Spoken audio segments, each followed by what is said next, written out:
hal yang dapat membantu kita dalam kita menggunakan waktu ini untuk hal yang bermanfaat. Yang pertama, ini nggak semuanya saya baca, ada beberapa, mungkin ada 10 yang perlu saya baca kepada antum. Sadar akan pentingnya waktu. Jadi waktu ini betul-betul kita ini terbatas. Allah berfirman dalam surah Al-Mu'minun ayat 112, 113. Qala kam labithtum fil ardi adada sinin. Qalu labithna yawman aw ba'da yawmin fas'alil 'addin. Allah berfirman, berapa tahunkah lamanya kalian tinggal di bumi? Mereka menjawab, kami tinggal di bumi sehari atau setengah hari. Maka tanyakanlah kepada mereka yang menghitung. Dan perhatikan, Allah sebutkan di sini bahwa kita tinggal di bumi setengah hari atau satu hari. Dibandingkan dengan apa? Dibandingkan dengan apa? Dengan kehidupan akhirat yang jutaan tahun. Kita ini pada hakikatnya umur kita 60 atau 70 tahun. Kita ini cuma setengah hari hidup ini. Kalau setengah hari mesti kita berlomba-lomba melakukan amal-amal ketaatan. Setengah hari kita hidup ini atau satu hari. Imam Ibnu Jauzi rahimahullah berkata, sepatutnya bagi manusia mengetahui kemuliaan waktu dan kadar waktunya. Jangan ia sia-siakan waktunya walaupun hanya 1 menit tanpa ada ketaatan kepada Allah SWT. Dalam Sayyidul Khatiyah. Jadi 1 menit aja kita harus betul-betul gunakan waktu yang sebaik-baiknya. Saya ambil contoh, ya, tolong perhatikan. Contoh 1 menit, ya, antum umpamanya, ini kan orang banyak ya wudunya antri. Lagi antum antri wudu, bisa kan antum ucapkan astagfirullah, astagfirullah, astagfirullah, subhanallah, walhamdulillah akbar, la haula wala quwwata. Bisa nggak itu? Bisa. Manfaat nggak itu? Manfaat. Antum nunggu bis, nunggu kereta, atau sambil bawa motor, bisa antum berzikir kepada Allah. Manfaat tidak? Manfaat. Jadi hatta 1 menit manfaat waktu itu. Kita nunggu. Jadi waktu itu harus berharga. Apa yang bisa kita baca, kita baca. Kita bawa mobil, berzikir kepada Allah. Macet, kita bisa lakukan yang lain. Bisa baca, atau bisa nulis, catat, atau sambil dengarkan ayat Al-Quran. Nanti jalan lagi, kita berzikir lagi kepada Allah. Banyak waktu yang bermanfaat yang bisa kita lakukan. Kita kadang-kadang nggak gunakan itu. Kesempatan-kesempatan itu banyak sekali yang kita bisa berzikir kepada Allah. Sebab semua umur kita akan ditanya oleh Allah. Maka jangan kita disibukkan dengan dunia, jangan disibukkan dengan angan-angan kosong. Kalau orang kafir, mereka sibuk dengan dunia. Memang mereka dikasih kenikmatan apa? Dunia, semuanya. Makanya dunia ini bagi orang yang beriman apa? Penjara. Ad-dunya sijnul mu'min wa jannatul kafir, kata Nabi SAW. Dunia itu penjaranya bagi orang beriman, surga bagi orang kafir. Hadis sahih riwayat Muslim dan Tirmidzi. Orang kafir Allah sebutkan dalam Al-Quran, dzarhum ya'kulu wa yatamatta'u wa yulhimul amal fasawfa ya'lamun. Biarkan mereka dunia makan dan bersenang-senang dan dilalaikan oleh angan-angan kosong.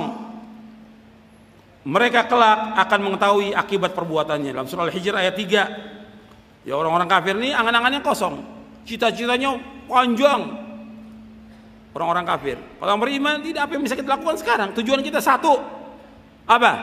Masuk sorga. Itu tujuan kita. Kita ini hidup tujuannya satu, masuk sorga. Makanya Nabi SAW selalu minta kepada Allah, minta sorga dijauhkan dari api neraka. Tujuan itu. Maka kita berusaha, berjuang siang dan malam bagaimana supaya kita bisa masuk sorga. Adapun dunia, sukses dunia, ini sukses yang semu. Sukses yang abadi kapan? Di akhirat. Yang kita cari bukan dunia. Kalau orang kafir yang dicari apa? Kalau orang kafir yang dicari apa? Dunia. Kalau orang beriman yang dicari apa? Akhirat. Kalau kita cari akhirat, dunia pasti akan ikut. Pasti akan ikut. Kita nggak boleh meninggalkan dunia, dalam artian kita nggak mau cari nafkah, nggak mau kerja, nggak boleh. Nggak boleh, nggak mau menikah, nggak boleh. Tetap harus jalankan sesuai dengan contoh Nabi SAW. Dijalankan. Tapi jangan kita disibukkan dengan apa? Dengan dunia. Nanti kita akan bahas tentang zuhud. Makanya orang-orang kafir itu ketika mereka masuk ke liang kubur, mereka minta dikembalikan. Orang-orang fasik, orang-orang munafik, orang-orang kafir ketika mereka masuk ke liang kubur, mereka menyesal.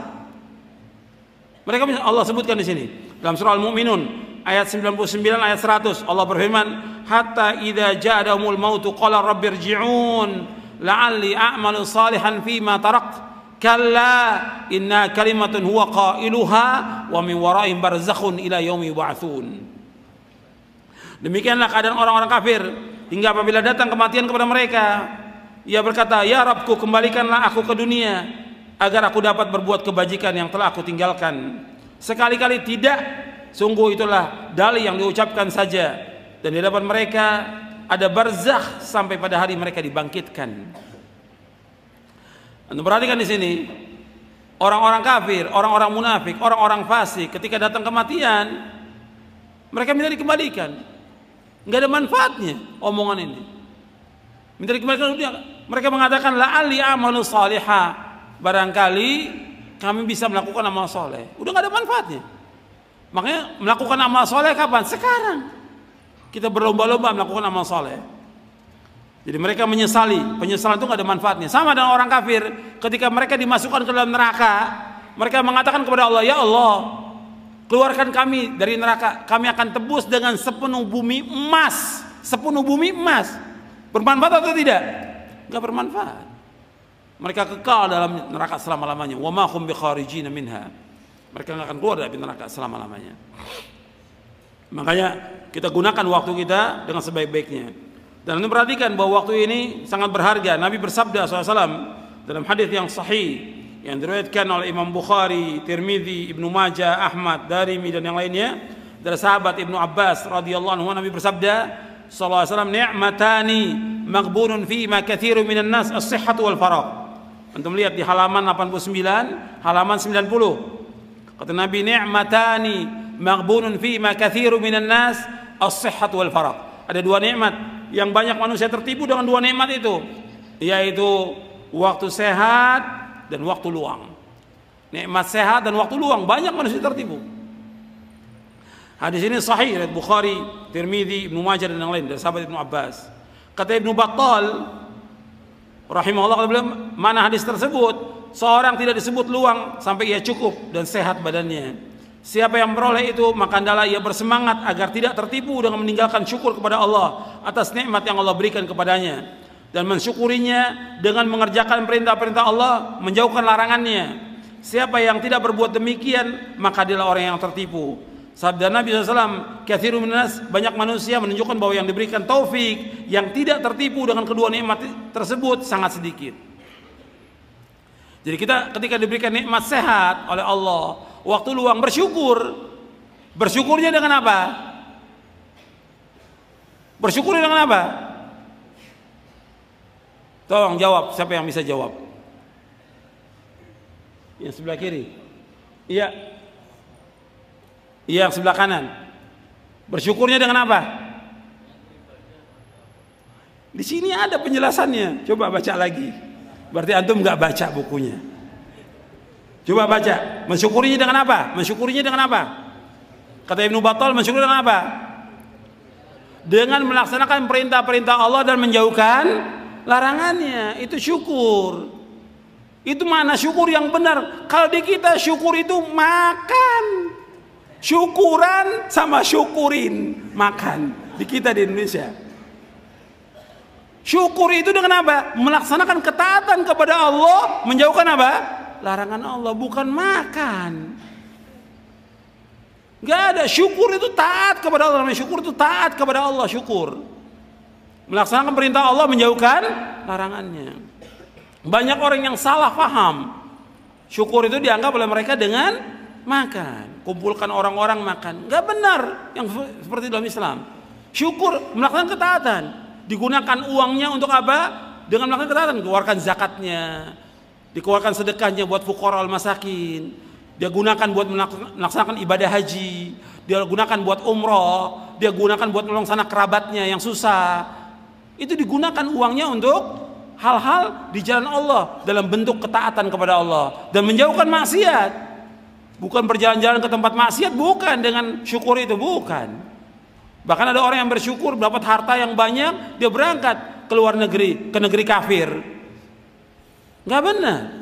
Justru kalau dia mau dengan keluarganya berangkat ke Mekah, ajak mereka untuk ibadah kepada Allah, taat kepada Allah, bukan untuk maksiat, bukan safar ke negeri kafir. Nggak boleh kita safar ke negeri kafir. Itu ada hukumnya dibahas oleh para ulama tentang masalah itu. Jadi kalau tidak ada kepentingan dia untuk jalan-jalan, nggak boleh, nggak dibenarkan menurut syariat. Jadi ingat, ketika kita sehat, ketika kita punya waktu yang luang, gunakan kesempatan ini dengan sebaik-baiknya. Kenapa? Suatu waktu kita pasti akan sakit. Kita sebagai manusia mesti akan sakit. Nggak ada orang selamanya sehat, nggak mungkin. Jangankan kita, Nabi Muhammad SAW juga sakit sebagai manusia. Para sahabat juga sakit sebagai manusia. Wali-wali Allah, para sahabat itu semuanya wali Allah, sakit juga. Makanya gunakan waktu sehat dengan ibadah kepada Allah, begitu juga waktu luang kita gunakan untuk taat kepada Allah. Kata Imam At-Tibi, kata beliau begini, Nabi membuat perumpamaan seorang pedagang yang memiliki modal. Antum lihat di halaman 91. Nabi SAW membuat perumpamaan seorang pedagang memiliki modal. Ia mengharapkan keuntungan dengan selamatnya modal itu. Dan caranya yaitu dengan memilih orang yang bermuamalah dengannya dan selalu jujur serta pandai agar dia tidak tertipu. Kesehatan dan waktu luang adalah modal, dan sepatutnya seorang bermuamalah dengan Allah dengan iman, berjuang melawan hawa nafsu dan musuh agama agar ia beruntung di dunia dan di akhirat. Untuk melihat penjelasan para ulama itu jelas, gamblang mereka, karena mereka paham tentang agama. Digunakan dengan sebaik-baiknya untuk taat kepada Allah, bukan untuk yang lain. Jangan kita gunakan buat yang sia-sia waktu kita ini, akan ditanya oleh Allah. Kemudian perhatikan lagi hadis Nabi SAW, halaman 92. Jadi kita harus betul-betul paham nih, sadar tentang pentingnya waktu. Nabi bersabda sallallahu alaihi wasallam, "Kun fid dunya ka'annaka gharibun aw 'abiru sabilin wa'udda nafsaka min ahli al-qubur."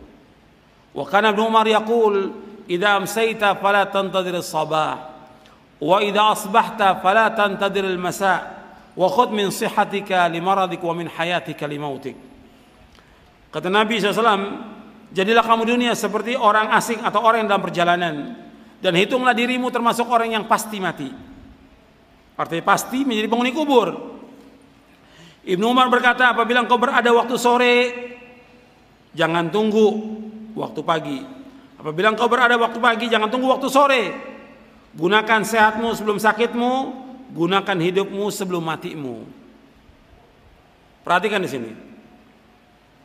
Hadis ini sahih, riwayat Bukhari, Ahmad, Tirmidzi, Ibnu Majah, Abdullah Ibn Mubarak dalam kitabnya Zuhud, Al-Baihaqi dalam Syu'abul Iman, Abu Nuaim dalam kitabnya Hilyatul Auliya, Al-Baghawi dalam Syarah Sunnah, dan yang lainnya. Hadis ini sahih. Tambahan wa'udda nafsaka minal kubur itu tidak ada dalam riwayat Bukhari. Wa'udda nafsaka minal kubur tidak ada dalam riwayat Bukhari, adanya dalam riwayat Ahmad, At-Tirmidzi, Ibnu Majah dan yang lainnya. Makanya kalau antum baca buku Arba'in An-Nawawi, Imam An-Nawawi rahimahullah nggak masukkan hadis ini wa'udda nafsaka min ahlil kubur, karena beliau membawakan hanya riwayat siapa? Riwayat Bukhari. Tapi riwayat yang lain ada tambahannya wa'udda nafsaka min ahlil kubur. Dan begitu kalau kita membaca hadis, jadi kita harus tambahkan yang memang hadis ini siqah, ziyadat siqah, kita harus tambahkan hadis itu. Bukan menambah-nambah hadisnya, riwayatnya ada tambahan, kita harus tambahkan. Berarti di sini Nabi menyebutkan 3 di sini. Kata Nabi, kun fid dunya ka'annaka gharib au 'abiru sabil wa'udda nafsaka min ahlil kubur. Kata Nabi, hendaklah kamu jadi dunia seperti orang asing atau orang yang dalam perjalanan, dan jadilah kamu termasuk orang yang pasti mati. 3 di sini. Yang pertama di sini yang diperhatikan yaitu orang asing. Kita menempatkan diri kita sebagai orang asing. Kita dunia ini sebagai orang asing. Karena Adam Allah ciptakan di mana? Allah ciptakan Adam di mana? Di sorga dengan kedua tangannya Allah, di sorga. Itu tempat tinggal sorga itu. Kemudian Adam alaihi salatu wassalam dan Hawa terusir dari sorga karena apa? Karena apa? Karena melanggar, memakan buah yang dilarang oleh Allah SWT. Terusir ke muka bumi. Di muka bumi ini, itu jannah, sorga yang diciptakan oleh Allah, sorga yang abadi. Nabi Adam itu masuk di sorga yang abadi, diciptakan di sorga yang abadi. Dikeluarkan Adam, Hawa, dan Iblis dikeluarkan semuanya dari sorga. Kemudian di muka bumi ini manusia sebagai orang asing, karena dia pasti akan kembali kemana? Ke akhirat. Orang yang beriman kembalinya kemana? Ke sorga. Kalau dia sebagai orang asing di muka bumi ini, orang asing kalau tinggal di setempat nggak lama. Umpamanya sekarang kita berangkat ya safar ke luar negeri, umpamanya ke Mekah atau ke Madinah, kita menunaikan ibadah haji atau umroh, kita nggak mau lama-lama karena kita rindu kepada orang tua, rindu kepada istri, rindu kepada anak, rindu kepada keluarga, nggak lama. Maka dia berusaha bagaimana melaksanakan ibadah semaksimal mungkin, kemudian segera pulang. Itu orang asing. Itu perempuan orang asing. Seperti kita juga tugas keluar kota umpamanya. Kita di luar kota sebagai orang asing. Tentunya selesai pekerjaan kita akan segera pulang. Itu orang asing. Kita ini di dunia sebagai orang asing. Maka kita harus terus melakukan amal-amal soleh supaya kita bisa kembali ke rumah, ke tempat asal penciptaan manusia. Di mana? Sorga. Paham sampai sini? Ini yang pertama. Yang kedua, Nabi mengatakan, adalah kamu jadi orang yang dalam perjalanan. Kita ini sekarang sebagai musafir, sedang berjalan kita. Menuju kemana kita berjalan? Menuju kepada Allah Rabbul Alamin. Makanya nasihat oleh para Nabi, fafirru ilallah, larilah kamu kepada Allah. Kita sebagai musafir, kita sedang berjalan menuju kepada Allah. Kita sedang berjalan menuju akhirat. Seorang musafir ketika dalam perjalanan, apakah semua barangnya dibawa sama dia? Perabot rumahnya, tempat tidurnya dibawa nggak? Enggak kalau musafir. Paling hanya beberapa aja yang penting yang dibawa. Uang, sekedar makanan. Kita juga demikian. Kita di dunia ini hanya sekedarnya aja. Yang kita bawa ketakwaan kepada Allah dan amal saleh. Bekalnya kita kata Allah, wa tazawwadu fa inna khairaz zadid taqwa wa taquni ya ulul albab. Berbekallah kalian karena sebaik-baik bekal adalah apa? Takwa. Takwa bekal yang terbaik itu. Maka kita punya bekal takwa, ketaatan kepada Allah dan amal-amal soleh. Kita sedang musafir. Kita ini dunia sedang berteduh. Nabi ketika ditawarkan berbagai macam kekayaan, Nabi kabar, mali walid dunia, kata Nabi. Apa aku dengan dunia? Aku nggak ada hasrat dengan dunia, kata Nabi SAW. Ana wa dunya karakibin istadhalla tahta sajaratin thumma raha wa tarakaha. Aku dengan dunia perumpamannya seperti aku mengendarai kendaraan onta. Kemudian aku berteduh di bawah pohon dan aku akan tinggalkan. Ada nggak orang teduh di bawah pohon berhari-hari? Nggak ada, sebentar. Apalagi sampai berpekan-pekan, berbulan-bulan, bertahun-tahun, tidak. Kita ini di dunia sedang berteduh sebentar aja. Perhatikan, kita dunia ini sedang berteduh sebentar aja kita berteduh. Dan kita akan meninggalkan dunia ini. Menuju kemana? Menuju kepada Allah Rabbul Alamin. Pasti akan kembali. Antum lihat, semua keluarga kita sudah banyak yang meninggalkan kita. Makanya kita sedang berjalan menuju kepada Allah. Kalau sekarang umur kita 40 tahun atau 50 tahun, berarti juga berapa tahun lagi kita akan kembali kepada Allah. Pasti itu.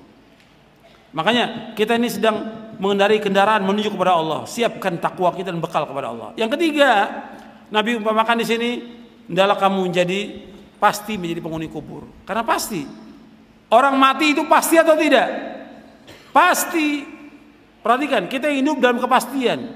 Jangan hidup dalam bayang-bayang. Dunia ini hidup bayang-bayang fata morgana yang pasti hancur dunia ini. Tapi kita hidup dalam kepastian. Kematian itu pasti. Sorga itu pasti. Saya ulangi lagi. Kematian itu pasti. Pertanyaan di alam barzah, alam kubur pasti. Adanya nikmat kubur dan siksa kubur pasti ada. Pasti ada. Kita akan dikembalikan kepada Allah, itu pasti. Kita akan ditanya, dihisab, pasti.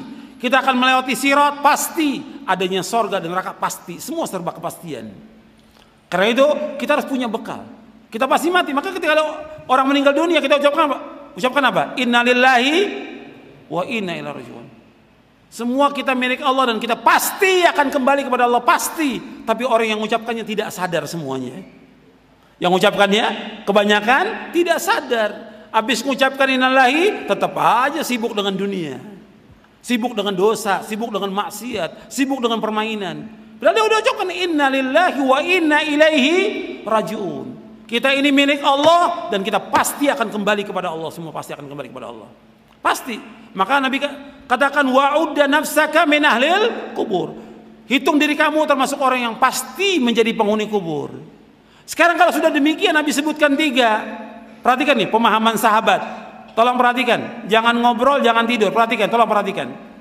Setelah disebutkan 3 ini, antum lihat pemahaman sahabat. Ibnu Umar memahami hadis Nabi ini. Kata Ibnu Umar apa? Apabila engkau berada pada waktu sore, jangan tunggu waktu apa? Pagi. Kerjakan pekerjaan sore. Apa yang bisa kita kerjakan di waktu sore? Habis sholat asar, zikir. Pada sholat, zikir sore, murajaah Al-Quran, apalagi yang lain, bantu orang tua, atau pekerjaan apa lagi yang bisa kita kerjakan di waktu sore itu. Sampai ba'da maghrib, sampai isya terus kita kerjakan. Jangan tunggu waktu pagi. Idza amsayta fala tantaris wa idza asbahta fala tantaris. Apabila engkau beratur pagi, jangan tunggu waktu sore. Apa yang bisa kerjakan? Habis salat subuh, apa? Zikir pada subuh, zikir pagi, baca Quran. Apalagi yang bisa kita kerjakan saat itu. Jadi apa yang, jangan tunggu waktu sore.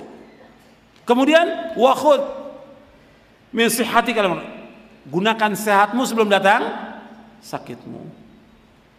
Wa min hayatika limautik, gunakan hidupmu sebelum mati. Jadi harus kita gunakan waktu kita sebaik-baiknya. Jangan sampai sia-sia. Gunakan sebaik-baiknya. Jadi waktu pagi gunakan. Banyak orang-orang yang tidak gunakan sebaik-baiknya. Waktu sore gunakan. Jadi kalau waktu sore disebutkan, ya terus sampai waktu malam. Tinggal antum ngatur jadwal antum. Dari mulai pagi sampai sore, dari sore sampai malam apa yang dikerjakan. Tapi ini hanya untuk kita, nggak boleh orang lain tahu.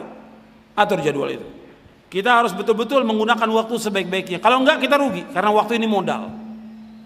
Kalau antum gunakan sebaik-baiknya, insya Allah manfaat. Hatta waktu malam aja banyak para imam gunakan waktu malam. Antum sudah paham semuanya tentang Imam Bukhari.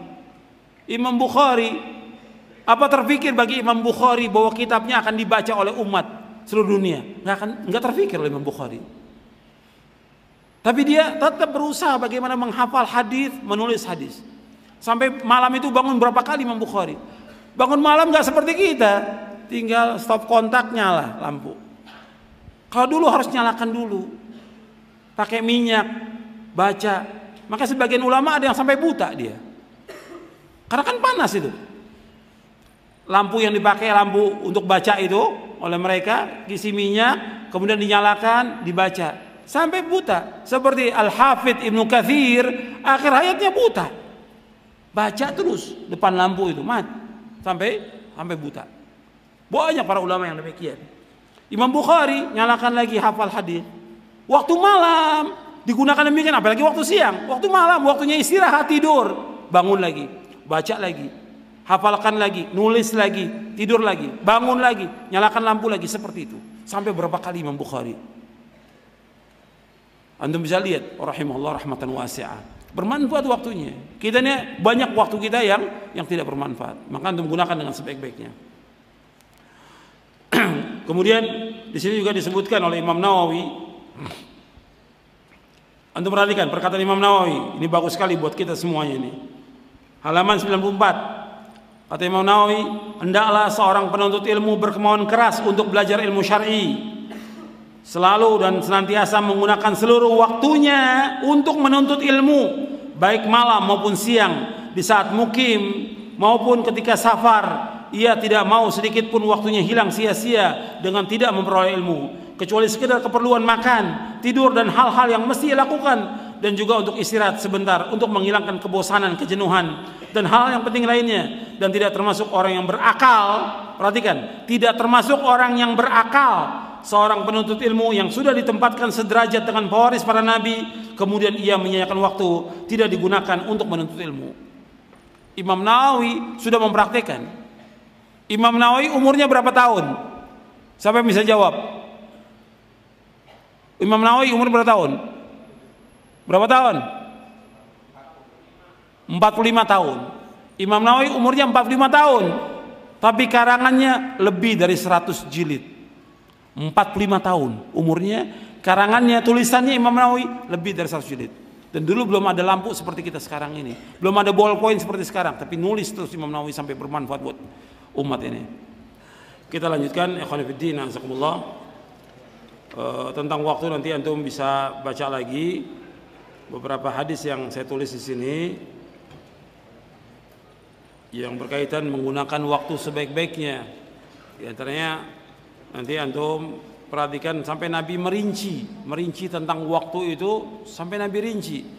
Kata Nabi SAW, "Ightanim khamsan qabla khamsin, syababaka qabla haramika, wa sihhataka qabla saqamika, wa ghinaka qabla faqrika, wa faragaka qabla syughlika, wa hayataka qabla mautik."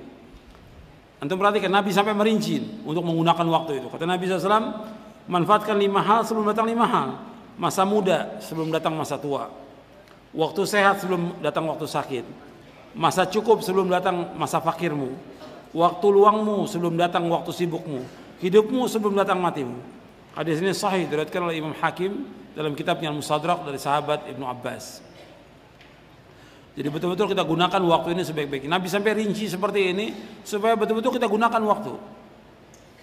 Jadi waktu muda, waktu luang, waktu sehat, waktu kita diberikan kecukupan, dan hidup ini seluruhnya untuk ibadah kepada Allah Subhanahu wa taala. Kemudian kita masuk yang kedua. Yang kedua, zuhud terhadap dunia. Kita diantara yang banyak menyibukkan manusia dan membuang-buang waktu dunia ini. Dunia ini sangat menyibukkan manusia dan banyak manusia membuang-buang waktu untuk dunia. Makanya Nabi SAW menyuruh kita untuk zuhud terhadap dunia. Dari sahabat Abu Abbas Sahal bin Sa'ad As-Sa'idi radhiyallahu an, qala atan Nabi sallallahu alaihi wasallam rajulun faqala ya Rasulullah dullani ala amalin idza amiltu ahabbani Allah wa ahabbani an-nas. Faqala Rasulullah izhad fid dunya yuhibbaka Allah wazhad fi ma fi aydin nas yuhibbaka an-nas. Dari Abu Abbas Sahal bin Sa'ad As-Sa'idi radhiyallahu an, ia berkata, seorang datang kepada Nabi SAW. Ia berkata, wahai Rasulullah, tunjukkan kepada aku satu amalan yang jika aku mengamalkannya maka Allah mencintai aku dan manusia pun mencintai aku. Kata Nabi, berlaku zuhudlah terhadap dunia maka Allah akan mencintaimu, dan berlaku zuhudlah terhadap apa yang dimiliki oleh manusia maka manusia akan mencintaimu. Hadis ini hasan, diriwayatkan oleh Imam Ibnu Majah dari sahabat Sahal bin Sa'ad As-Sa'idi, disahihkan oleh Al-Hakim, dihasankan juga oleh Al-Hafidz Al-Iraqi dan yang lainnya. Hadis ini hasan, disuruh kita untuk zuhud. Apa makna zuhud? Kata Syekhul Islam Ibnu Taimiyah rahimahullah, zuhud itu yang sesuai dengan syariat, meninggalkan segala sesuatu yang tidak bermanfaat di akhirat, dan hatinya yakin serta percaya dengan apa yang ada di sisi Allah Tabaraka wa ta'ala. Jadi zuhud meninggalkan apa yang tidak bermanfaat di akhirat.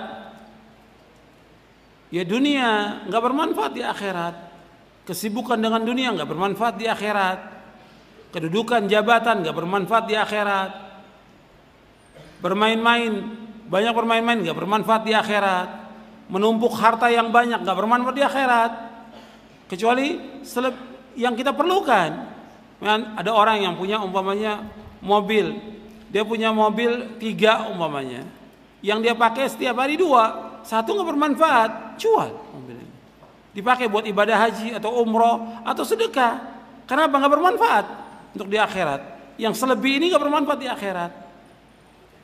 Uang yang kita simpan, kita keluarkan zakatnya, kita gunakan buat ibadah haji, kita gunakan buat umroh, kita gunakan buat yang lainnya. Tapi sekedar untuk menumpuk-numpuk harta, diperbanyak harta itu atau yang wanita juga mengumpulkan emas, nggak manfaat. Kalau dia meninggal, milik dia atau milik ahli waris? Kalau seorang mengumpulkan harta sebanyak-banyaknya, mengumpulkan perhiasan sebanyak-banyaknya, kalau dia meninggal untuk siapa? Untuk dia atau ahli waris? Untuk ahli waris, bukan untuk dia. Yang untuk dia, yang dia sedekahkan, yang dia infakkan, yang dia gunakan untuk jihad fisabilillah. Makanya kita zuhud terhadap dunia ini. Jangan tamak kepada dunia. Letakkan harta itu di tangan kita, bukan di hati. Ada harta yang kita peroleh, kita gunakan buat sedekah, infak dan yang lain. Lepas tangan ini. Jangan letakkan di hati, letakkan di tangan. Jadi perhatikan itu, bahwa kesibukan kita terhadap dunia, ketamakan ke dunia gak ada bermanfaat di akhirat, rugi.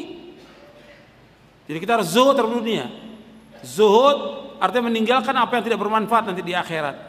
Kita gunakan waktu kita untuk ibadah kepada Allah yang bermanfaat nanti di akhirat. Untuk taat kepada Allah yang bermanfaat untuk di akhirat. Sedekah yang bermanfaat nanti di akhirat.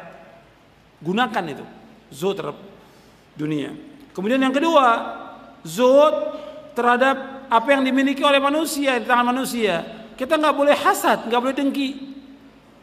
Orang punya rezeki atau punya gaji lebih dari kita, atau dia punya kendaraan, atau dia punya keturunan yang saleh, nggak boleh kita iri. Kita doakan mereka dengan barokah. Nggak boleh sama sekali kita iri kepada manusia, hukumnya haram dalam Islam. Dan nggak boleh juga kita minta-minta apa yang di tangan manusia, tidak boleh. Iri nggak boleh, minta-minta kepada manusia, hukumnya haram dalam Islam. Jadi Allah menyuruh kita untuk minta kepada Allah, bukan kepada manusia. Allah berfirman di dalam surah An-Nisa di ayat 32, Allah berfirman, wala tatamannaw ma faddalallahu bi ba'dakum ala ba'd lirijali nasibu mimma iktasabu wa linisai nasibu mimma iktasabna was'alullaha min fadlihi innallaha kana bikulli syai'in alima. Janganlah kalian berharap, jangan berharap, jangan hasad, jangan dengki apa yang Allah berikan sebagian kalian dan sebagian yang lainnya. Laki-laki mendapatkan bagian dari apa yang mereka usahakan, wanita mendapatkan bagian dari apa yang mereka usahakan, dan mintalah karunia dari Allah. Was'alullah min fadli. Minta kepada Allah. Jangan berharap kepada manusia, jangan. Dan Allah Maha mengetahui segala sesuatu itu. Makanya Nabi mengajarkan kepada Ibnu Abbas radhiyallahu anhuma, Nabi mengajarkan idza sa'alta fas'alillah wa idza ista'anta fasta'in billah. Apabila engkau minta, minta hanya kepada Allah. Apabila engkau minta tolong hanya kepada Allah. Minta-minta kepada manusia hukumnya haram dalam Islam, haram hukumnya. Dan itu merusak tauhid. Tauhid apa? Merusak tauhid apa? Tauhid rububiyah. Karena bicara soal tauhid rububiyah, Allah sebagai khalik, Allah sebagai razik, Allah sebagai malik, Allah mudabbir, muhyi, mumit, dan yang lainnya. Berkaitan dengan perbuatan Allah. Tauhid rububiyah itu Allah sebagai pencipta, pemberi rezeki, pemilik langit dan bumi, mengatur alam semesta, menghidupkan, mematikan. Allah sudah bagi rezeki ini kepada semua manusia, semua binatang, semua makhluk. Allah sudah bagi rezeki ini kepada manusia yang mukmin, kafir, fasik, munafik. Allah bagi rezeki kepada mereka semuanya. Makanya kita nggak boleh mengharap kepada manusia. Kita minta kepada siapa rezeki ini? Kepada Allah, karena yang memberikan rezeki Allah. Ketika dia minta kepada manusia, rusak tauhid apanya? Tauhid rububiyahnya. Itu dijelaskan oleh Imam Ibnu Qayyim dalam kitabnya Madarijus Salikin. Nggak boleh minta-minta kepada manusia, hukumnya haram. Syekhul Islam juga menjelaskan dalam Majmu' Fatawanya, nggak boleh minta-minta, hukumnya haram kepada manusia, nggak boleh. Yang berkaitan dengan pribadi kita, nggak boleh. Atau antum minta permen kepada teman, nggak boleh, nggak boleh. Itu perhatikan, kita minta hanya kepada Allah saja, tidak kepada yang lain. Jadi kalau kita tidak berharap kepada manusia, kita nggak mengharapkan sesuatu kepada manusia, maka kita menjadi orang yang dicintai oleh manusia. Jangan mengharap kepada manusia, jangan. Jangan mengharap kepada orang kaya, kepada pejabat, jangan. Ingat bahwa yang memberikan rezeki bukan mereka, yang memberikan rezeki Allah. Kita tawakal kepada Allah, bukan kepada manusia, kepada Allah. Kalau kita redho dengan rezeki yang Allah berikan kepada kita, dan kita cukup dengan apa yang Allah berikan kepada kita, nggak mengharap kepada apa yang dikatakan manusia, maka kita jadi orang yang paling kaya di muka bumi ini. Kata Nabi SAW, wai'as bima fi aidin nas takun ghaniyya. Hendaklah kamu putus asa dengan apa yang di tangan manusia, kamu jadi orang yang paling kaya.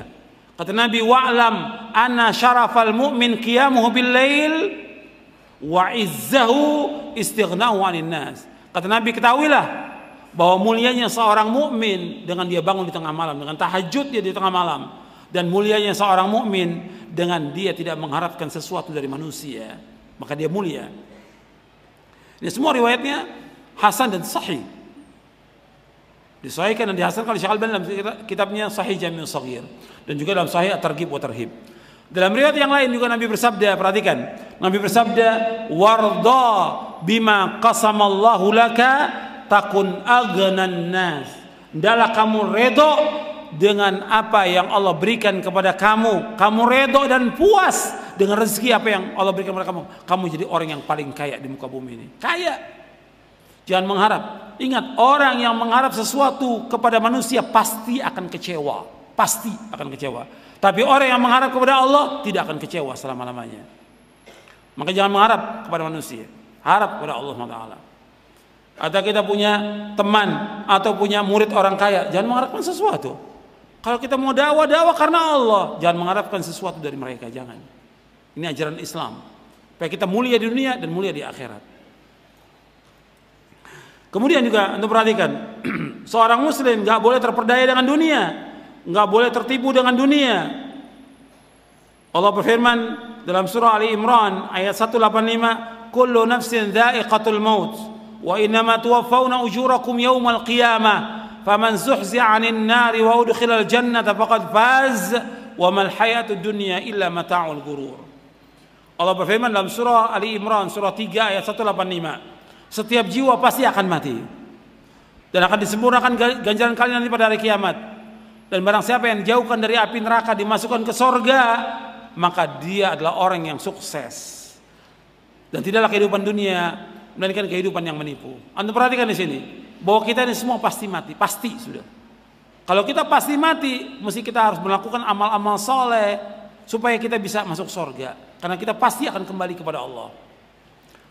Kemudian yang kedua, Allah menyebutkan di sini bahwa disempurnakan ganjaran kalian pada hari kiamat. Arti ganjaran kebaikan atau dosa atau maksiat nanti pada hari kiamat sempurna. Di dunia akan diberikan ganjaran tapi sekedarnya. Tapi di akhirat disempurnakan semuanya. Jadi jangan kita mencari ganjaran sebanyak-banyak di dunia. Tetap aja amal saleh dapat ganjaran, tapi bukan itu yang kita tuju. Kalau kita beramal, kita ingin dibalas di dunia, jangan. Kalau orang kafir iya, orang kafir ketika dia berbuat kebaikan, dia nolong fakir miskin, dia memberikan makan kepada orang lapar, dibalas di dunia, tapi di akhirat nggak dapat apa-apa. Tapi orang yang beriman, dua, di dunia dibalas, di akhirat juga dibalas. Makanya kita berbuat karena Allah, mengharapkan wajah Allah, mengharapkan surga, bukan dunia. Ada orang sedekah, supaya apa? Sedekahnya dibalas di dunia, supaya dimudahkan urusannya, supaya jangan mengharap kepada akhirat, surga, bukan dunia. Tapi perbuatan baik pasti nggak diganjar, pasti dibalaskan dengan kebaikan, pasti dibalaskan kebaikan. Tapi jangan kita mengharapkan dunia, jangan. Dari perbuatan baik kita, yang kita harapkan apa? Akhirat dan surga. Yang ketiga, Allah menyebutkan barang siapa yang dijauhkan dari api neraka dimasukkan ke surga, dia orang yang sukses. Faman zuhzi'a 'anil nari wa udkhilal jannata faqad faz. Barang siapa yang dijauhkan dari neraka dimasukkan ke surga, maka dia orang yang sukses. Jadi ukuran sukses menurut Al-Quran, orang yang dimasukkan kemana? Ke surga, itu sukses. Kalau punya titel, punya gelar, punya kedudukan, punya jabatan, punya harta yang banyak, punya mobil banyak, punya rumah yang luas, bukan sukses. Bukan sukses. Itu dia tertipu dengan dunia. Itu sukses yang sifatnya apa? Semu, fata morgana. Sukses yang hakiki dan abadi, orang itu jauhkan dari api neraka, dimasukkan ke surga, baru dia sukses. Orang ini kadang-kadang tertipu dengan dunia, tertipu dengan dunia. Jadi kalau orang sukses, Orang tua ini yang namanya anak sukses, kalau anaknya sudah punya gelar, punya jabatan, punya kedudukan, punya harta yang banyak, punya rumah yang luas, punya mobil yang banyak, sukses. Bukan. Yang sukses yang sebenarnya dimasukkan ke surga. Kalau antum mau lihat orang yang sukses, yang pertama para nabi dan para rasul alaihi wassalatu wassalam, mereka sukses. Yang kedua para sahabat. Para sahabat itu yang terbanyak mereka orang kaya atau orang miskin? Orang miskin terbanyak para sahabat. Tapi mereka taat kepada Allah. Mereka adalah orang-orang yang saleh. Mereka wali-wali Allah yang paling mulia di muka bumi ini. Para sahabat radhiyallahu majma'in.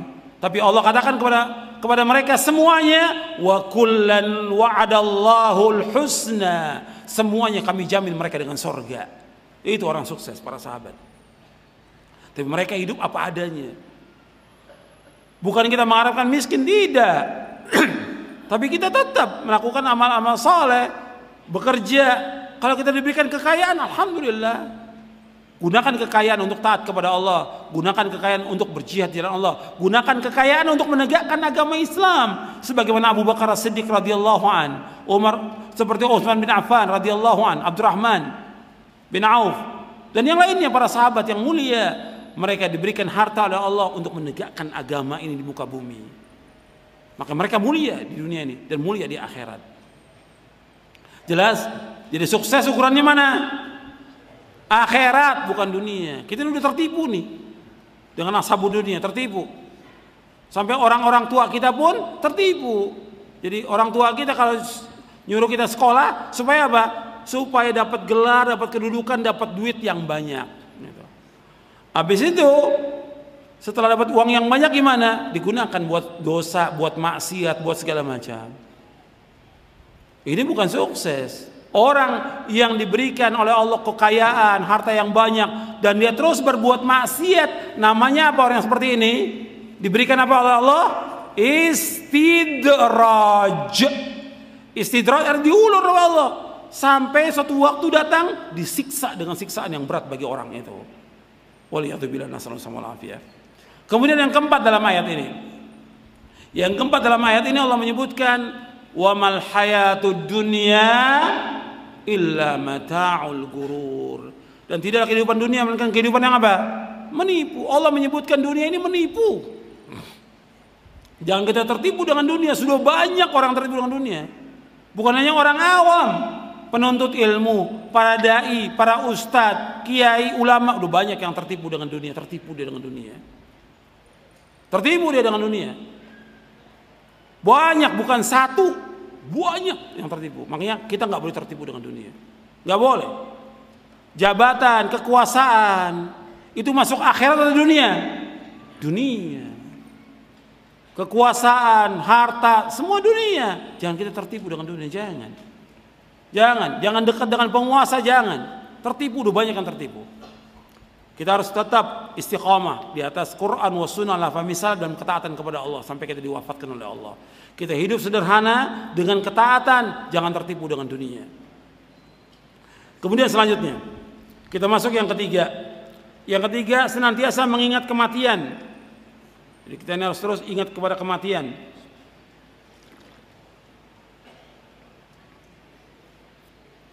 Yang menyuruh kita ingat mati Rasulullah SAW. Sebab kita akan betul-betul menggunakan waktu kita sebaik-baiknya karena kita akan mati. Umpamanya kalau seandainya kita tahu umur kita umpamanya 25 tahun umpamanya. Kemudian kita tahu ajal kita setahun lagi kita akan mati. Umpamanya kita tahu. Apa kita diam, bermain-main atau melakukan amal soleh? Mesti kita melakukan amal soleh. Kalau kita tahu, tapi nggak ada yang tahu. Atau dia umur 50 tahun, dia tahu bahwa umurnya 51, dia pasti meninggal umpamanya. Kalau dia tahu demikian, mesti nggak akan dia sia-siakan waktu itu. Setiap hari dan setiap menit, setiap jam dia melakukan amal soleh. Karena apa? Dia pasti akan ditanya di kuburnya dan dia pasti akan kembali kepada Allah dan akan dihisab. Makanya Nabi menyuruh kita sallallahu alaihi wasallam untuk banyak ingat mati. Supaya betul-betul kita gunakan waktu kita untuk taat kepada Allah. Kata Nabi SAW, "Aqtiru dzikra hadhimil ladzat al-maut." Kata Nabi, perbanyaklah kalian mengingat pemutus, pemotong kelezatan. Pemutus kelezatan atau pemotong kelezatan, yaitu kematian. Hadis ini sahih, Hasan Sahih, Ahmad, Tirmidzi dan yang lainnya. Jadi disuruh kita banyak ingat mati, ingat kematian, bahwa kita ini pasti mati. Karena banyak manusia nggak ingat mati. Kalau antum lihat, ya orang-orang nggak ingat mati sudah. Hatta para pejabat nggak ingat mati. Ya, para pejabat sudah lengser pengen naik lagi dia, betul nggak? Iya, nggak ingat mati dia. Makanya ketamakan manusia kepada jabatan lebih daripada ketamakan dia kepada harta. Riasah kedudukan jabatan itu sumber fitnah, sumber kezaliman, kata Syekhul Islam Ibnu Taimiyah dalam Majmu' Fatawanya. Jadi hubur riasah, kepemimpinan itu luar biasa, akan membawa dia kepada kezaliman, kebohongan, dosa dan yang lainnya. Makanya kita lihat banyak orang yang nggak ingat mati. Udah umur 50 masih tetap pengen mencalonkan diri jadi pejabat. Akhirnya ujung-ujungnya apa? Ditangkap KPK ujung-ujungnya. Ada ujung-ujungnya di penjara. Kesian orang-orang ini, kesian. Mestinya kan dia berlomba-lomba melakukan amal-amal soleh, ketaatan. Jabatan, dunia, nggak ada arti apa-apa di sisi Allah, nggak ada arti apa-apa. Itu semuanya mata'ul gurur. Dunia dan semua isinya lebih jelek daripada bangkai kambing. Dunia dan semua isinya lebih jelek daripada bangkai kambing, kata Rasulullah SAW. Ketika Nabi melewati seekor bangkai kambing, Nabi mengatakan kepada sahabat, siapa yang mau bangkai kambing ini? Kata sahabat, ya Rasulullah, cacat, telinganya cacat. Kalau seandainya dia hidup, kita nggak mau ternyata. Apalagi sudah jadi bangkai. Dunia ini lebih jelek dari bangkai kambing, kata Rasulullah SAW. Hadis sahih riwayat Muslim. Maka kenapa manusia berlomba-lomba dengan dunia? Rugi buat dia. Dengan jabatan, dengan kekuasaan, nggak ada artinya sama sekali. Dunia ini tidak ada harganya meskipun hanya seberat sayap nyamuk. Nggak ada harganya. Kata Nabi, "Lau kanatid dunya ta'dilu 'indallahi janaha ba'udatin ma saqa kafiran minha syarbata ma'in." Kata Nabi, kalau seandainya dunia berharga seberat sayap nyamuk, orang kafir nggak akan diberikan minum oleh Allah. Setetes air nggak akan diberi. Dunia ini nggak ada harganya. Kalau nggak ada harganya, ya kita cari yang mana? Akhirat kita cari. Berlomba-lomba melakukan amal soleh. Ingat bahwa kita pasti akan mati dan kita pasti kembali kepada Allah. Kemudian ini orang yang cerdas. Orang yang cerdas yang selalu ingat mati, selalu mempersiapkan diri, membuat bekal. Bukan orang yang cerdas itu orang yang pintar seperti sekarang ini, punya kedudukan, punya jabatan, pintar ngomong, pintar sekali. Bukan.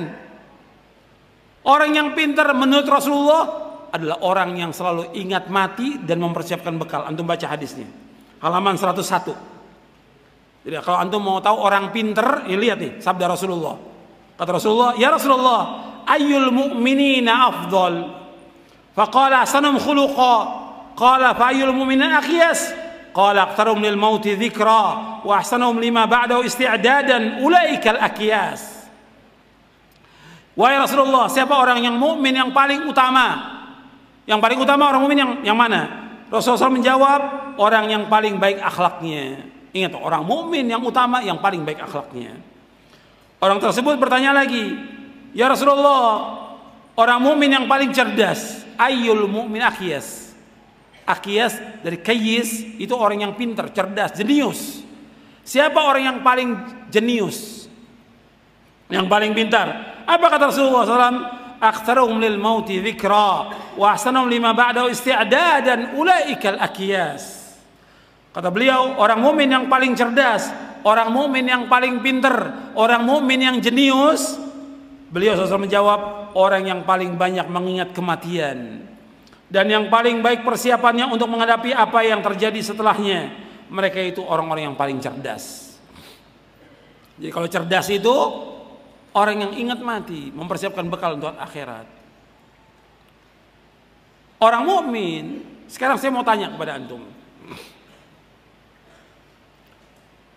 terutama yang ngantuk ini ya, yang ngantuk ini. Saya mau tanya, Allah menciptakan rahmat itu berapa? Coba tuh, yang ngantuk tuh. Iya, jangan nengok semua ke belakang, jawab. Allah menciptakan rahmat berapa? Kok nggak jawab? Ini katanya anak-anak pondok sebagiannya nih. Kok nggak bisa jawab anak pondok? Atau saya tanya ustadz nih, jangan-jangan nih. Ya. Allah menciptakan rahmat berapa? Berapa? Allah ciptakan rahmat 100. Allah menurunkan rahmat di muka bumi ini berapa? 1. Yang 99 di mana? Di sorga. Yang 99 di sorga. Kalau orang yang beriman dan berakal nyari yang 1 atau yang 99? Ya, kalau orang yang cerdas, akalnya cerdas, pinter, nyari yang mana? 99, bukan yang 1. Yang dicari itu yang 99, bukan yang 1. Itu yang cerdas.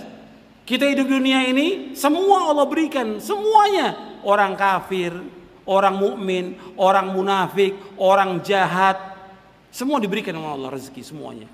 Cuma 1 rahmat. Tapi di sorga khusus untuk orang yang bagaimana?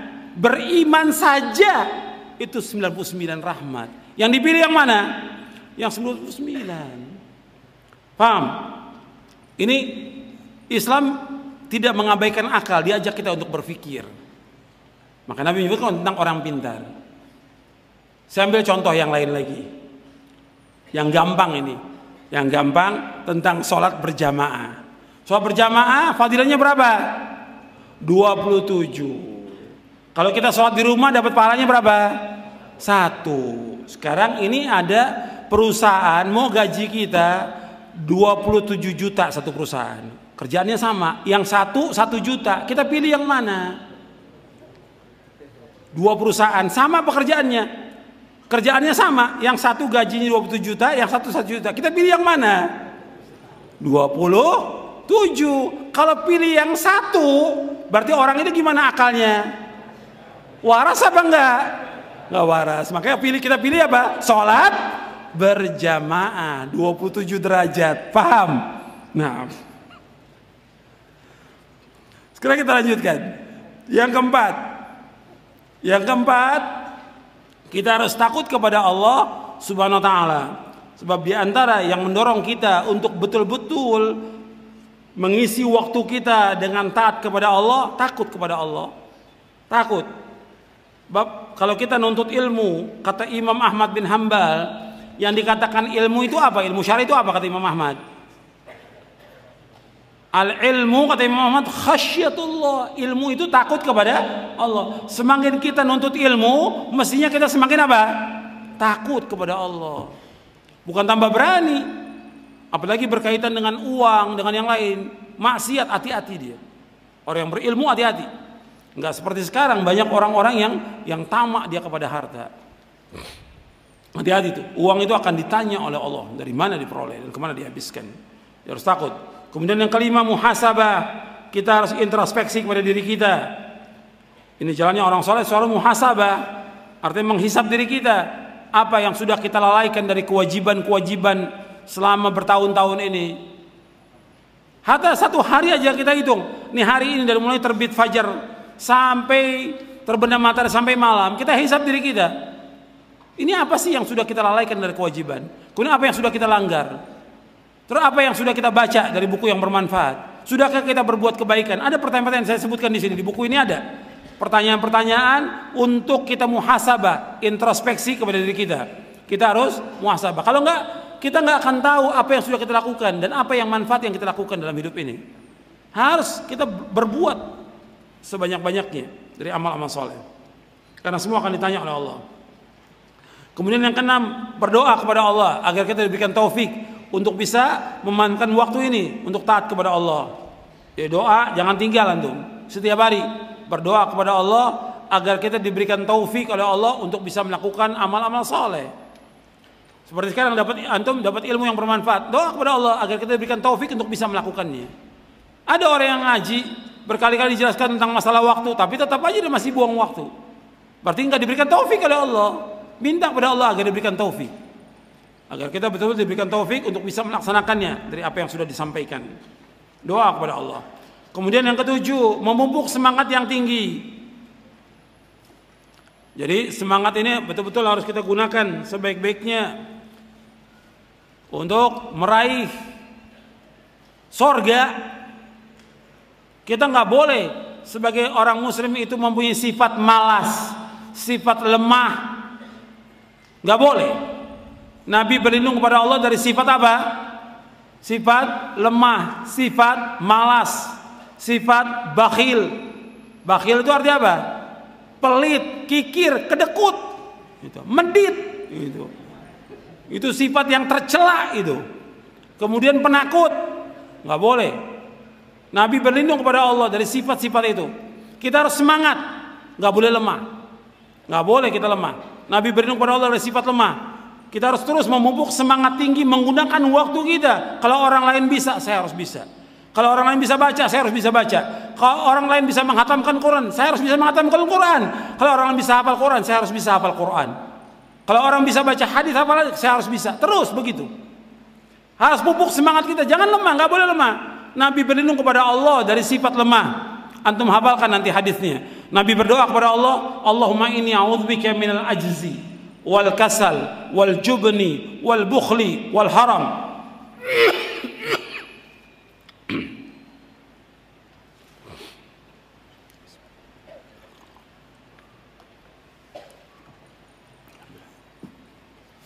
Nabi berlindung kepada Allah dalam satu doa yang sahih. Nabi berdoa, Allahumma inni a'udzubika minal ajzi wal kasal wal jubni wal bukhli wal harami wa adzabil qabri. Allahumma ati nafsi taqwaha wa zakkiha anta khairu man zakkaha anta waliyuha wa maulaha. Allahumma inni a'udzubika min ilmin la yanfa' wa min qalbin la yakhsha' wa min nafsin la tashba' wa min da'watin la yustajabu laha. Hadis ini sahih diriwayatkan oleh Imam Muslim dan Nasa'i. Allahumma inni a'udzubika minal ajzi wal kasal wal jubni wal bukhli wal harami wa adzabil qabr. Allahumma ati nafsi taqwaha wa zakkiha anta khairu man zakkaha anta waliyuha wa maulaha. Allahumma inni a'udzubika min ilmin la yanfa' wa min qalbin la yakhsha' wa min nafsin la tashba' wa min da'watin la yustajabu laha. Ya Allah, aku berlindung kepada Engkau dari sifat lemah, sifat malas, sifat penakut, sifat bakhil dan umur pikun, dan aku berlindung pada Engkau dari azab kubur. Ya Allah, berikanlah kepada hatiku ketakwaannya, bersihkan hatiku ya Allah, karena nggak ada yang bisa membersihkan kecuali Engkau ya Allah. Engkaulah penolongnya, Engkaulah pelindungnya. Ya Allah, aku berlindung pada Engkau dari ilmu yang tidak bermanfaat, dari hati yang tidak khusyuk, dari nafsu yang tidak pernah puas, dan dari doa yang tidak dikabulkan. Antum hafalkan, ada di buku doa dan wirid, di buku doa dan wirid antum hafalkan. Oh, itu. Kemudian antum perhatikan ya, di sini saya sebutkan dalilnya tentang kita harus mempunyai semangat yang tinggi. Di surah Al-Anbiya 90 Allah berfirman tentang para nabi, para rasul. Saya mau tanya kepada antum, para nabi rasul dijamin sorga atau tidak? Dijamin semua nabi. Apalagi yang paling tinggi siapa? Rasulullah SAW. Kalau ada orang yang mengatakan, bahwa nabi nggak dijamin sorga, ini orang munafik. Ini dai atau kiai ini sesat dan menyesatkan manusia. Kalau ada orang mengatakan bahwa Nabi Muhammad SAW nggak dijamin sorga, ini orang munafik. Ini dai ini, kiai ini sesat dan menyesatkan kaum muslimin. Nabi jelas dijamin sorga. Kalau para sahabat dijamin sorga, apalagi siapa? Rasulullah. Yang pertama kali membuka pintu sorga siapa? Rasulullah SAW. Sahih riwayat Muslim. Kalau dikatakan Nabi gak jamin sorga, lantas buat apa kita beragama? Nabi gak jamin sorga. Ini orang-orang yang menyesatkan kaum muslimin, dai-dai yang menyesatkan kaum muslimin, yang Nabi khawatirkan di tengah-tengah kaum muslimin ini, orang-orang munafik yang mereka menyesatkan Islam, menyesatkan kaum muslimin. Nabi dijamin dengan sorga, para sahabat dijamin dengan sorga, para nabi, para rasul dijamin dengan sorga. Nabi SAW tempat sorga yang paling tinggi, Rasulullah SAW. Kemudian para nabi juga demikian. Apakah mereka tidak beramal? mereka meskipun dijamin surga, mereka berlomba-lomba melakukan amal. Allah sebutkan di sini, innahum kanu yusari'una fil khairat wa yad'unana raghaba wa rahaba wa kanu lana khashi'in. Mereka para nabi itu yusari'una fil khairat, berlomba-lomba, mereka bersegera dalam melakukan amal soleh. Dalam semua kebaikan mereka berlomba-lomba. Kemudian wa yad'unana raghaba wa rahaba, dan mereka selalu berdoa kepada kami, selalu dan senantiasa berdoa dengan harap dan takut kepada kami. Wa kanu lana khashi'in, dan mereka adalah orang-orang yang khusyuk dalam ibadah kepada kami. Atau Nabi Muhammad SAW disuruh oleh Allah, wa'bud rabbaka hatta ya'tiyakal yakin. Hendaklah kamu Muhammad beribadah kepada Allah sampai datangnya kematian. Artinya Nabi terus beribadah kepada Allah, nggak pernah berhenti. Meskipun sudah dijamin dengan apa? Dengan sorga. Kalau kita dijamin nggak dengan sorga, nggak ada jaminan kita. Makanya kita harus terus berlomba-lomba melakukan ketaatan agar kita dimasukkan ke dalam sorga. Harus semangat dalam amal ketaatan. Kalau ahlul bid'ah semangat dalam bid'ahnya, ahlul syirik semangat dalam syiriknya, orang yang berbuat maksiat semangat dia. Orang yang berbuat maksiat semangat dia. Kenapa kita berbuat ketaatan nggak semangat? Harus semangat. Allah senang kepada orang-orang yang akhlaknya mulia. Innallaha karimun yuhibbul karam wa yuhibbu ma'aliyal akhlaq wa yakrahu sifsafaha. Sesungguhnya Allah itu karim, Allah itu dermawan, maha dermawan. Allah cinta kepada orang yang dermawan, Allah cinta kepada akhlak yang tinggi, Allah membenci akhlak yang rendah. Hadis sahih riwayat Tabrani dalam Mu'jamul Kabir, Abu Nuaim dalam Hilyatul Auliya, dan yang lainnya.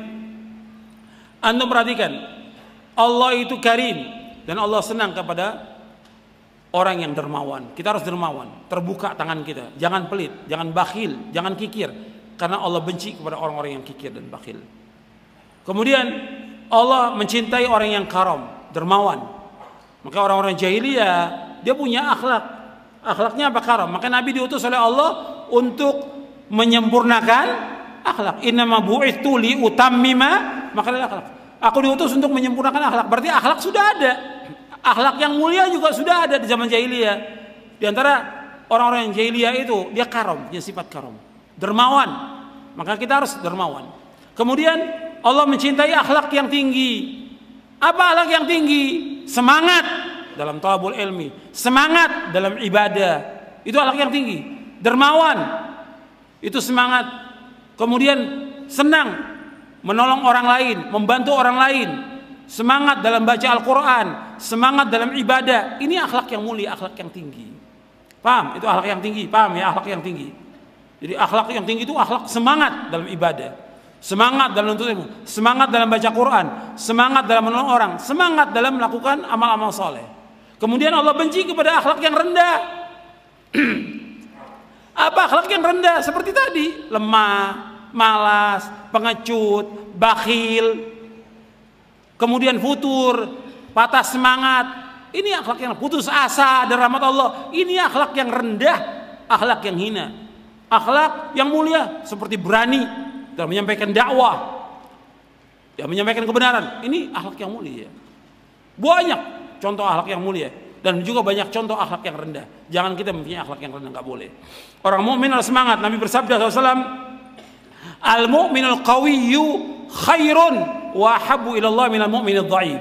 Wa fi kullin khairun ihris ala ma yanfa'uka wasta'in billah wa la ta'jaz. Wa in asabaka syai'un fala taqul lahu anni fa'altu kana kada wa kada walakin qul qadarullah ma syaa fa'al fa inna lahu taftahu amal syaitan. Kata Nabi SAW, mukmin yang kuat lebih baik dan lebih dicintai oleh Allah daripada mukmin yang lemah. Pada keduanya ada kebaikan. Hendaklah kalian berkemauan keras kepada apa yang bermanfaat bagi kalian dan minta tolong kepada Allah. Jangan lemah, jangan lemah. Dan apabila kamu ditimpa oleh musibah, janganlah engkau berkata seandainya aku berbuat demikian tidak akan terjadi begini dan begitu. Tetapi katakanlah ini telah ditakdirkan oleh Allah dan Allah berbuat apa yang Allah kehendaki. Karena ucapan seandainya akan membuka pintu syaitan. Hadis sahih riwayat Muslim, Ahmad, Ibnu Majah dan yang lainnya. Antum perhatikan di sini, Nabi mengatakan bahwa mukmin yang kuat lebih baik daripada mukmin yang mana? Mukmin yang lemah. Pada keduanya ada kebaikan tentang apanya? Tentang apanya? Tentang imannya. Pada kebaikan tentang imannya. Kemudian kata Nabi SAW, ihris ala ma yanfa'uka wasta'in billah wa la ta'jaz. Berkemauan keras kepada yang bermanfaat bagi kamu. Minta tolong kepada Allah, jangan lemah. Sekarang saya mau tanya kepada antum, nuntut ilmu itu termasuk bermanfaat atau tidak? Nuntut ilmu, membaca Quran, membaca hadis, membaca buku yang bermanfaat, beribadah kepada Allah, berbuat baik pada orang tua, ini semua bermanfaat. Berkemauan keras kepada yang bermanfaat bagi kamu. Lakukan dengan semangat. Berbuat baik pada orang tua, belajar, nggak boleh lemah, nggak boleh patah semangat, nggak boleh putus asa, tidak boleh. Berkemauan keras kepada yang bermanfaat bagi kamu. Kemudian apa? Wasta'in billah, minta tolong. Karena kita nggak akan mampu melakukan segala sesuatu kecuali dengan pertolongan Allah. Iyyaka na'budu wa iyyaka nasta'in. Hanya kepada Engkau ya Allah kami beribadah, hanya kepada Engkau ya Allah kami mohon pertolongan. La haula wala quwata illa billah. Tidak ada daya upaya kecuali pertolongan Allah. Kita nggak akan mampu. Kita nggak akan mampu untuk bisa membaca kecuali pertolongan Allah. Kita nggak akan mampu ibadah kecuali pertolongan Allah. Kita nggak akan mampu menulis kecuali pertolongan Allah. Kita nggak akan mampu belajar sungguh-sungguh kecuali pertolongan Allah. Minta tolong pada Allah. Wasta'in billah. Kemudian wala ta'jaz, jangan lemah, jangan malas, jangan putus asa, jangan futur, tidak boleh. Hatta dia sudah umur tua, udah 60 tahun, 65 tahun, nggak boleh putus asa. Terus semangat dalam belajar, terus semangat dalam ibadah kepada Allah. Paham? Saya pikir cukup sampai di sini. Mudah-mudahan dari 7 poin ini bermanfaat untuk saya dan untuk antum sekalian.